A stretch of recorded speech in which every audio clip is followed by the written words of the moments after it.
পিছে এই গাড়িটা আমার পিছে শরীয়তপুরতে আইছে। আমি পোস্তগোলা ব্রিজের উপরে যাত্রী নামাই গেছি, এই গাড়িটারে আমি দেখছি যে যাত্রাবাড়ি ঢুকতেছে।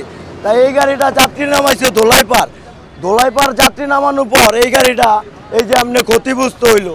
তাই আমগো মতন সাধারণ মানুষ যারা গাড়ির স্টাফ ড্রাইভার, ঠিক আছে, আমরা কিল্লেগা রাজনীতির মাঝখানে কিল্লেগা এত ভোগান্তিতে পড়ুম?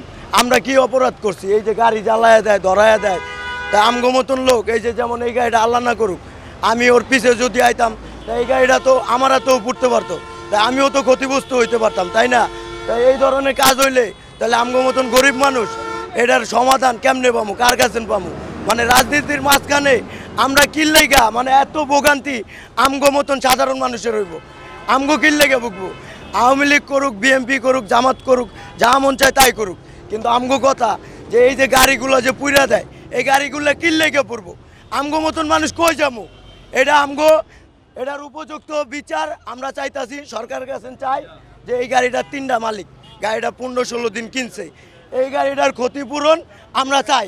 আর নইলে আমরা শ্রমিকরা এই গাড়ি রইয়া আমরা এনে আন্দোলন করুম। কারণ হরতাল আন্দোলন যদি এগো লেগে হয় তাহলে আমগো মতন শ্রমিক লেগেও আন্দোলন হইব, ঠিক আছে? এই দেশে শ্রমিক লেগেও আন্দোলন হইব। এই কইলাম ভাই, আর কিছু করার নাই। সরকারের কাছে এতটুকু আবেদন, স্টাফ এইগুলোর উপরে যেন কোনো জুলুম না হয়, কোনো জুলুম যেন না হয়। আমরা সুন্দর মতন গাড়ি চালাইতে চাই।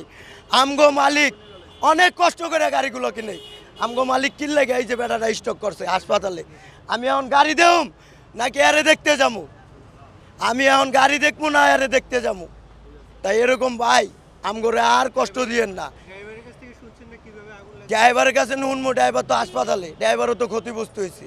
এখন এটার কি কেমনে হইব কন ভাই?